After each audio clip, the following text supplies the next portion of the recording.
도쿄 유학 시절 저는 누구보다도 멋진 사업가가 되고 싶었습니다. 새 양복을 맞추고 번쩍이는 구두를 신고 상류층의 매너까지 배웠습니다. 외형만 갖추면 언젠가 진짜 사업가처럼 보일 거라 믿었기 때문입니다. 하지만 단 3개월 만에 저는 잔혹할 정도로 분명한 진실을 마주하게 됩니다. 옷이 바뀌어도 사람은 바뀌지 않는다는 사실, 그리고 겉모습에 쏟는 에너지가 오히려 중요한 결정을 흐린다는 사실 말입니다. 한국으로 돌아와 대구 삼성상회를 열었을 때 저는 매일 새벽 시장에 불이 꺼지기 전 일어나 장부를 확인했고, 낮에는 거래처와 은행, 관청을 직접 뛰어다녔습니다. 저녁엔 받은 편지에 일일이 답장을 쓰며 하루를 마감했습니다. 하루 20가지, 30가지의 선택을 쏟아내야 하는 삶이었기에 오늘 뭐 입지 같은 사소한 고민도 제게는 사치였습니다. 그때 저는 사람에게는 하루에 사용할 수 있는 결정력의 총량이 정해져 있다는 걸 몸으로 배웠습니다. 작은 결정이 많을수록 반드시 필요한 순간에 판단력이 줄어드는 구조였죠. 그래서 저는 제 삶에서 가장 먼저 정리한 것이 바로 옷이었습니다. 비슷한 색감과 같은 형태의 양복 몇 벌, 흰색과 연한 파란색 셔츠 2종류면 충분했습니다. 직원들이 조심스럽게 "회장님, 요즘 너무 같은 스타일 아닙니까?" 라고 말하면 저는 늘 이렇게 웃으며 답했습니다. 내가 고민해야 할 건 옷색이 아니라 오늘 회사를 어디까지 움직일 수 있느냐야. 그 이후로 저는 아침마다 선반에서 정해진 복장 하나를 집어들기만 하면 됐습니다. 10초도 걸리지 않는 선택이었지만 그 단순함은 놀라운 효과를 가져왔습니다. 머리가 맑아지고 업무의 우선순위가 자연스럽게 정리되었으며 하루가 길어지고 집중력이 강해졌습니다. 복장은 멋내기 위한 것이 아니라 정신을 정돈하는 비밀스러운 도구가 되어 주었습니다. 흥미롭게도 현대 심리학에서도 이 사실을 뒷받침합니다. 결정 피로 decision fatigue라는 개념은 사람이 반복적인 작은 선택을 할수록 판단력이 급격히 떨어진다고 설명합니다.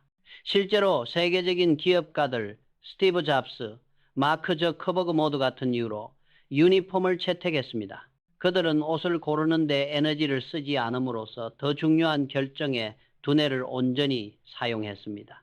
이 원리는 시청자 여러분에게도 그대로 적용됩니다. 아침마다 10분씩 옷을 고민한다면 1년에 60시간 이상을 옷장 앞에서 소비하게 됩니다. 만약 그 시간을 마음의 여유, 공부, 운동 혹은 당신의 중요한 목표에 돌린다면 어떤 차이가 생길까요?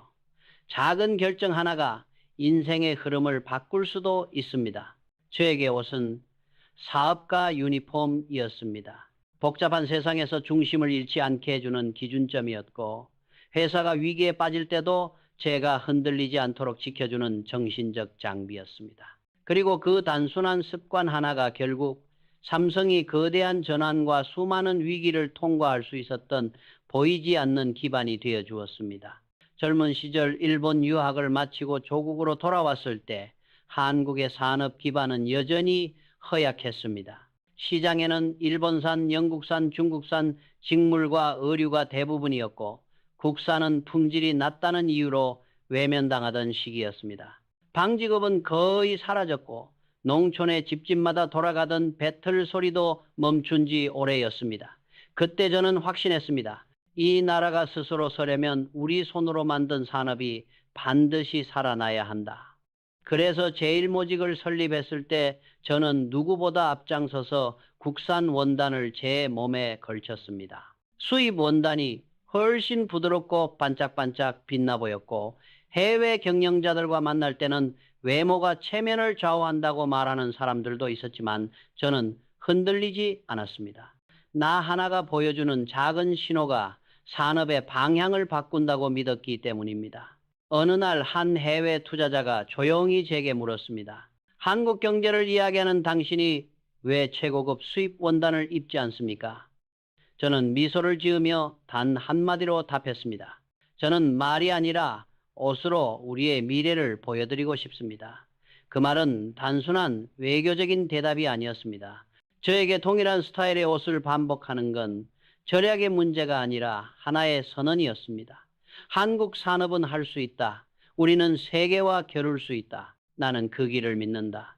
이 메시지는 회사 내부에도 강력한 파동을 일으켰습니다. 직원들은 제가 국산 직무를 입고 등장하는 모습을 볼 때마다 회장님이 우리 옷을 입으시는구나, 우리 기술을 믿고 계시는구나 라고 말했습니다.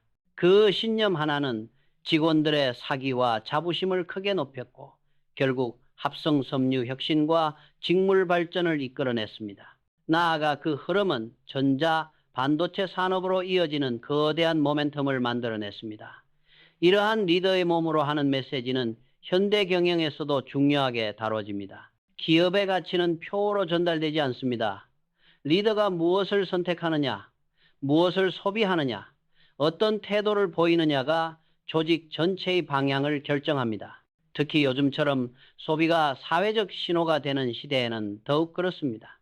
당신의 선택 하나 국산 제품을 고르고 친환경 브랜드를 지지하고 특정 가치를 가진 브랜드를 선택하는 행위 그 자체가 이미 메시지입니다.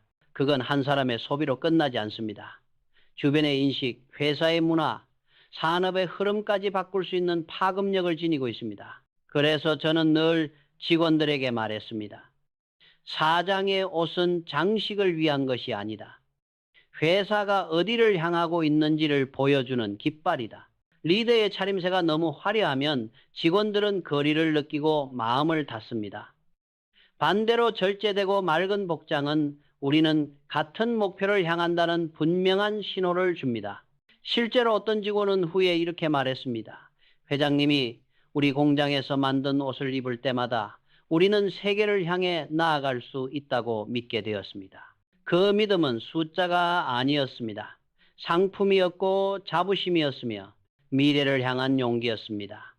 그 작은 선택 하나가 수십 년 뒤 대한민국 산업의 구조를 완전히 바꾼 첫걸음이 되었습니다. 사업을 하며 제가 마주한 위기는 한두 번이 아니었습니다. 한국전쟁, 외환부족, 두 차례의 석유파동, 정권교체, 산업전환의 파도까지 그 어떤 시기에도 기업의 하루하루는 롤러코스터처럼 출렁거렸습니다. 보고서 한 장, 환율 한 줄, 원자재 가격 한 번의 급등락만으로도 회사의 운명이 바뀔 수 있는 시대였습니다. 그러나 그런 혼란 속에서도 제가 절대 무너지지 않았던 것이 하나 있습니다. 매일의 루틴, 그리고 같은 옷이었습니다. 전쟁 직후 전국이 폐허가 되고 공장들은 가동을 멈추고 사람들은 하루살이처럼 불안에 떨던 그 시기에도 저는 늘 같은 시간에 일어났습니다. 아침이면 조용한 방에서 전날 남긴 메모를 읽고 준비된 양복을 입고 커피 한 잔을 마신 뒤 공장을 직접 돌았습니다. 세상이 뒤집혀도 내 일상만큼은 지킨다는 이 단순한 반복이야말로 제가 정신을 붙잡는 가장 강력한 기둥이었습니다. 어느 임원은 후에 이렇게 회상했습니다. 회장님이 같은 차림으로 공장에 들어서면 그날 어떤 일이 있어도 버틸 수 있을 것 같았습니다. 회장님은 늘 같은 걸음, 같은 표정이었습니다. 하지만 진실을 말하자면 제 마음속이 늘 평온했던 것은 아닙니다. 어떤 날은 공장 가동이 멈출까 두려웠고 어떤 날은 수천 명의 일자리가 무너질 수 있다는 압박에 숨이 가빠질 때도 있었습니다. 그러나 저는 스스로에게 늘 같은 말을 반복했습니다. 새 옷은 새로운 나를 요구한다. 나는 오늘도 흔들리지 않는 나여야 한다. 그건 자기 암시가 아니라 무너지는 마음을 세우는 하나의 약속이었습니다. 1970년대 석유 파동은 그 약속이 가장 크게 시험받았던 시기였습니다. 원유 가격이 치솟고 각국이 자원 확보를 위해 싸우는 동안 한국 기업들은 줄도산 위기와 맞섰습니다. 어떤 날은 하루에도 수십 건의 악재 보고서가 제 책상 위에 쌓였습니다. 그러나 그럴 때마다 저는 일부러 루틴을 더 강하게 지켰습니다. 전날 밤 정리한 수첩을 펼치고 같은 색의 양복을 입고 조용히 커피를 마신 뒤 평소처럼 회의와 공장 점검을 시작했습니다. 이 반복은 혼란을 잠재우는 제 마음의 틀이었고 조직을 한 방향으로 묶어주는 중심점이었습니다.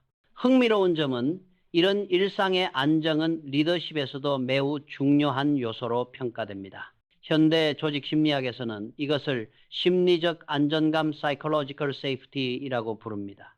리더가 흔들리지 않는 모습을 보여줄 때 사람들은 공포보다 신뢰를 느끼고, 신뢰가 있을 때 조직은 위기 속에서도 더 빠르게 판단하고 움직일 수 있습니다. 실제로 한 직원은 이런 말을 남겼습니다. 밖에서 소문이 돌고 시장이 불안해 난리가 나도 회장님이 평소와 다름없이 앉아 보고서를 읽는 모습을 보면 우리도 마음이 진정되었습니다. 그러나 이 모든 안정감은 결코 특별하거나 극적인 행동에서 비롯된 것이 아니었습니다. 같은 시간에 일어나고 같은 양복을 입고 같은 방식으로 하루를 시작하는 아주 작은 반복들에서 시작되었습니다. 리더가 위기에서 해야 할 일은 거대한 연설이 아니라 흔들리지 않는 일상일지도 모릅니다. 당신이 이끄는 조직, 가족, 팀도 마찬가지입니다. 불안한 시기일수록 누군가의 반복되는 행동 하나가 주변의 심장을 안정시킵니다. 저에게 옷은 그 안정의 출발점이었습니다. 옷이 일상을 바로 세우고, 일상이 마음을 바로 세우고, 마음이 판단을 바로 세웠습니다. 그리고 그 판단들이 쌓여 삼성은 위기를 돌파하고 새로운 산업으로 나아갈 수 있었습니다. 위기는 피할 수 없습니다. 그러나 위기 속에서 어떤 일상을 지키는지는 우리가 선택할 수 있습니다. 그리고 그 선택이 당신의 삶과 조직의 방향을 결정합니다. 많은 이들은 말합니다. 회장님 정도면 큰 집, 좋은 차, 화려한 생활을 누릴 수 있지 않습니까? 겉으로 보면 당연한 말입니다. 하지만 저는 일찍부터 하나의 진실을 깨달았습니다. 많이 가질수록 마음은 더 무거워진다. 소유가 늘어날수록 지켜야 할 것도 함께 늘어나고 그만큼 판단은 흐려지고 자유는 줄어듭니다.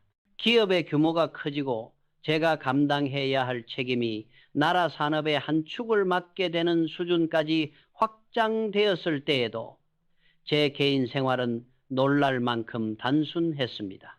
책상 위에는 그날 필요한 서류, 작은 수첩 몇 권, 오래된 만년필 하나뿐이었고 옷장은 몇 벌의 양복으로 거의 변화 없이 유지되었습니다.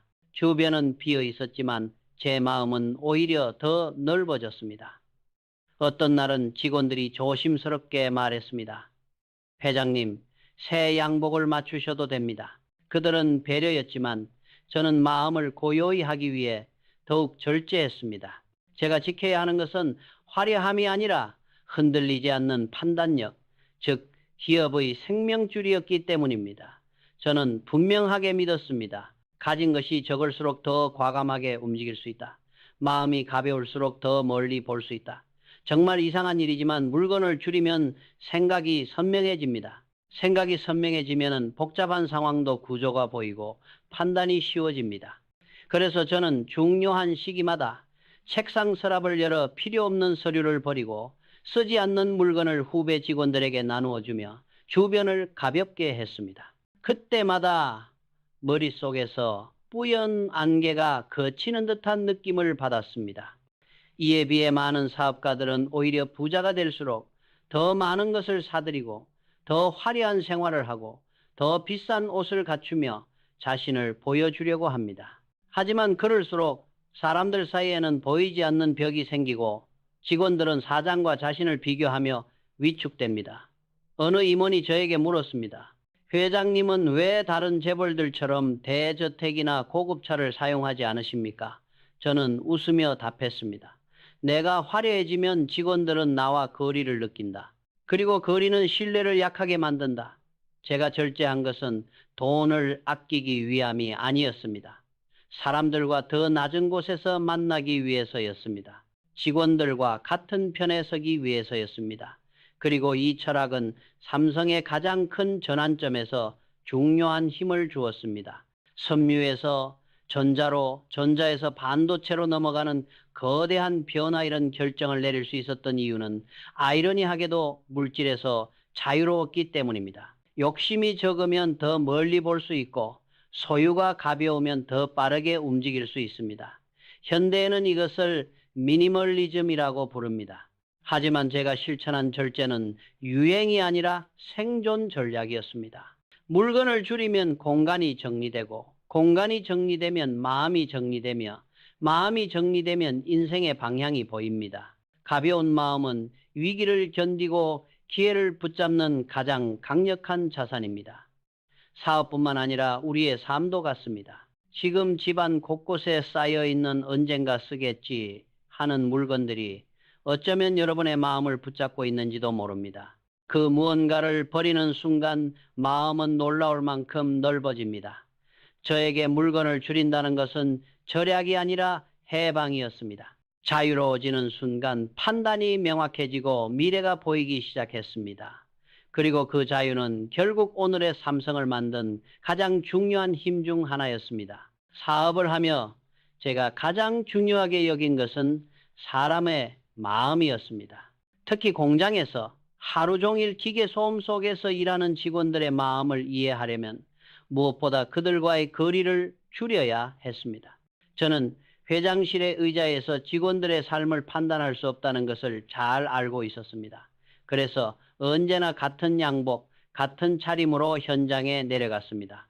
때로는 그 위에 작업복 상의를 걸치기도 했습니다. 기름 냄새, 방적기의 뜨거운 열기, 땀 냄새 속에 들어서야만 직원들이 어떤 마음으로 일하고 있는지 읽을 수 있었기 때문입니다. 한 번은 안전 문제가 발생해 현장의 분위기가 크게 흔들리던 때가 있었습니다. 임원들은 불안해하며 말렸습니다. 회장님, 지금 현장에 내려가시는 건 위험합니다. 하지만 저는 주저하지 않았습니다. 항상 입던 단순한 양복을 걸치고 바로 공장으로 향했습니다. 그날 직원들은 놀란 표정으로 저를 바라보았습니다. 회장님이 왜 여길? 저는 그들 가까이에 서서 조용히 말했습니다. 여러분이 매일 서 있는 이 자리, 나도 서 있어야 합니다. 그 말 하나에 굳어있던 현장의 공기가 서서히 풀리기 시작했습니다. 말로 위로하는 것보다 더 강한 힘은 같은 자리에 서는 행위, 그리고 같은 차림으로 다가가는 태도였습니다. 저는 늘 이렇게 생각했습니다. 사장이 너무 화려하게 입으면 직원들은 마음을 닫는다. 단순한 옷차림은 겸손의 표현이었고 직원들과 같은 눈높이에서 일한다는 조용한 메시지였습니다. 어떤 관리자는 후에 이렇게 말했습니다. 회장님이 공장에 오실 때마다 늘 같은 차림이셨던 것이 직원들에게는 큰 신뢰였습니다. 우리를 위해 일부러 꾸미지 않는다는 메시지가 전해졌습니다. 실제로 복장은 조직 문화에 강력한 영향을 미칩니다. 화려한 옷은 상대를 긴장시키고 과시적인 차림은 사람들 사이에 보이지 않는 벽을 만듭니다. 반대로 절제된 복장은 상대에게 편안함을 주고 마음의 벽을 낮춰줍니다. 이것은 현대 경영학에서 말하는 심리적 안전감 psychological safety과도 정확히 맞닿아 있습니다. 리더가 지나치게 권위적이거나 화려하면 직원들은 실수를 숨기고 문제를 말하지 못하며 결국 조직은 위험에 빠집니다. 하지만 리더가 단순하고 겸손한 태도로 다가가면 사람들은 더 솔직해지고 더 가까워지고 더 안전하게 의견을 드러낼 수 있습니다. 복장은 단순한 외형이 아니라 리더십의 언어입니다. 큰 소리로 말하지 않아도 한 벌의 옷이 말해줍니다. 나는 너희와 같은 편이다. 나는 너희와 함께 걷고 있다. 우리는 한 팀이다.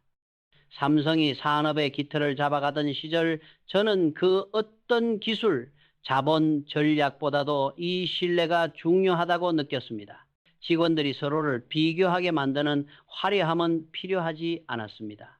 제가 단순하게 입는 만큼 직원들도 서로를 하나의 동료로 바라보게 되었습니다. 그 속에서 회사는 하나의 팀이 되었고 그 팀워크는 위기 속에서도 흔들리지 않는 힘이 되어 주었습니다. 결국 같은 옷을 입는다는 것은 습관이나 절약의 문제가 아니었습니다. 그것은 사람들 사이의 벽을 지우는 도구, 한 조직을 하나로 묶는 다리, 리더가 가장 쉽게 그리고 가장 분명하게 보내는 메시지였습니다. 그리고 이 조용한 메시지 하나가 삼성의 문화, 직원들의 자부심, 회사의 뿌리를 만들어냈습니다. 이제 오늘 이야기를 마무리하며 저는 당신에게 단 하나의 질문을 던지고 싶습니다. 옷은 당신에게 무엇입니까? 지금까지 저는 평생 같은 옷을 입은 5가지 이유를 말씀드렸습니다. 결정 피로를 줄이기 위해, 자신의 신념을 드러내기 위해, 혼란 속에서도 마음을 지키기 위해, 물질에서 자유를 얻기 위해, 그리고 사람들과의 거리감을 없애기 위해. 이 5가지는 단순히 옷에 대한 이야기가 아닙니다. 그것은 제가 평생 사업을 하며 지켜온 삶의 태도이자 삼성이 위기 속에서도 흔들리지 않았던 철학이었습니다. 그렇다면 이 태도는 오늘을 살아가는 우리에게 무엇을 말해줄까요? 아침마다 옷장 앞에서 10분, 15분씩 고민해 본 적 있을 것입니다. 그 시간이 하루 두세 번만 반복돼도 1년이면 며칠, 10년이면 몇 주가 됩니다. 만약 그 시간을 조금이라도 당신 자신에게 돌려준다면 하루는 더 가벼워지고 인생은 더 선명해질 것입니다. 집안을 둘러보면 입지 않는 옷, 쓰지 않는 물건이 쌓여 있을지도 모릅니다. 언젠가 필요하겠지. 비싸게 샀으니까 버리기는 아깝지. 하지만 어쩌면 그 물건들이야말로 당신의 마음에 조용한 무게를 더하고 있을 수 있습니다. 저는 늘 이렇게 생각했습니다. 가벼워야 멀리 간다. 물건이 가벼워지면 마음이 가벼워지고, 마음이 가벼워지면은 판단이 명확해지고, 판단이 명확해지면 인생이 달라집니다. 또한 인간관계에서도 옷은 중요한 신호입니다.